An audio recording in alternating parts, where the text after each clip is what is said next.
I'm so honored to be speaking to you about money saving tips. My name is Jess and I make content about personal finance. So if you're interested, please subscribe and stay tuned for more videos. So I'm going to be going through 5 tips that I think can really help your finances. I think the most important thing when it comes to personal finance is having a budget. I'm someone that thinks you need to have a budget so you know exactly where your money's going, where it's coming from, and how you spend all your money, because it's really hard to cut back and see where you're overspending if you don't categorize and kind of see all your income coming in. I'm not picky about which budgeting method you choose, do whatever works for you, but my first tip is to have a budget, because without that you will never be able to figure out where you can cut back or what you're overspending on. The next thing I would recommend is cutting out unnecessary spending.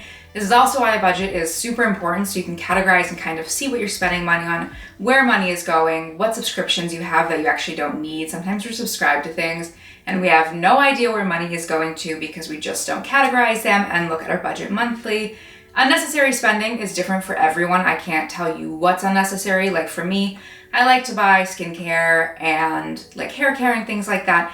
But for you, you may like to buy other things that bring you joy and makes you happy. So I can't really tell you what's unnecessary. That's something that you'll have to look into and kind of figure out on your own. But looking through what you're spending every single month and cutting down on things that really you don't need will help you save money quickly. Now, if you have a cash budget, which means that you take out cash every single month, then you probably won't need this tip because you're already doing it. But I would recommend, if you have discretionary or fun spending, to take out cash every single month, take that money out and allocate it weekly or monthly, however much you spend. So if you spend $100 a month, you could give yourself $25 a week. And when that envelope is out, you are done. There's no more fun spending or buying things, because it can be really easy to go in a store and really like something and purchase it, not knowing that you've already spent that money. Now, some people have some issues even with having a budget to control their kind of fun spending and discretionary miscellaneous spending. So doing this for a few months would really help you kind of know how much you want to spend on fun things and have on discretionary spending, and then also cut down and be able to save. When my husband and I got married, our finances were super tight and it was really hard to save. So what we did was we looked around and saw what items do we not need that we can sell.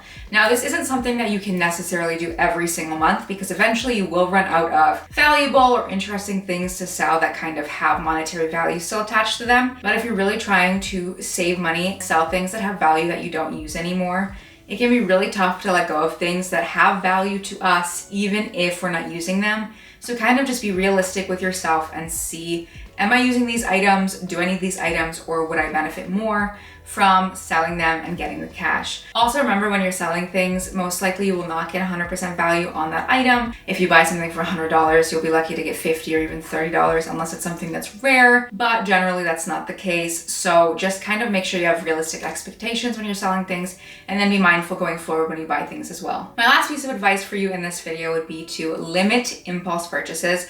This also goes back to kind of having cash for discretionary spending, because it makes it really hard to spend and impulse shop if you just don't have the money accessible to you to do that. It can be really tough to limit impulses, because impulses are impulses. You see something and you want to buy it, and it's kind of just this quick thing in your brain where you want to purchase something. Not a lot of thought always goes into it because it's an impulse. It's really important to be mindful of what you want to buy and take some time before making that purchase. There's a difference if you have a list of things you want to buy, you go to the store and you find the perfect item, you buy that. That's not an impulse purchase because you've been planning that. But if you see something you like in a store and you want to buy it, that's an impulse. If you haven't been planning it, that's an impulse. So making sure that you're aware of your impulses, making sure you know what stores make you impulsively buy, will really help your budget if you just kind of slow down on buying things that you don't need or things that you never thought you needed until you saw them. Impulse purchases can be really hard to control, and it will take time, especially if you're someone that impulse shops a lot. And that's why a budget is also really helpful, because it helps you understand that, hey, this is the category I have for fun spending. That is all I can spend. When it's gone, it's gone. And being strict with yourself in that way is really helpful as well. Now, in this economy, it can be really hard to save money, and very stressful. But I'm hoping these tips will help you out, because if you can just cut back on a few things, sell a few items, it will really help you in reaching your financial goals and saving towards the items or things that you want to buy in the future. I will definitely be making more content on money saving tips. These were just basic tips. For a lot of people, you may have heard these if you've been saving money for a long time, but if you're new to saving money, you may have never heard of any of these tips, and hopefully they will help you out. I really appreciate you watching this video, and please like it if you like the video and subscribe. I would love to have you around for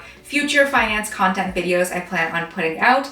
And let me know in the comments if you implemented any of these kinds of saving tips or if you already use these saving tips in your life. Thank you so much for watching. Bye.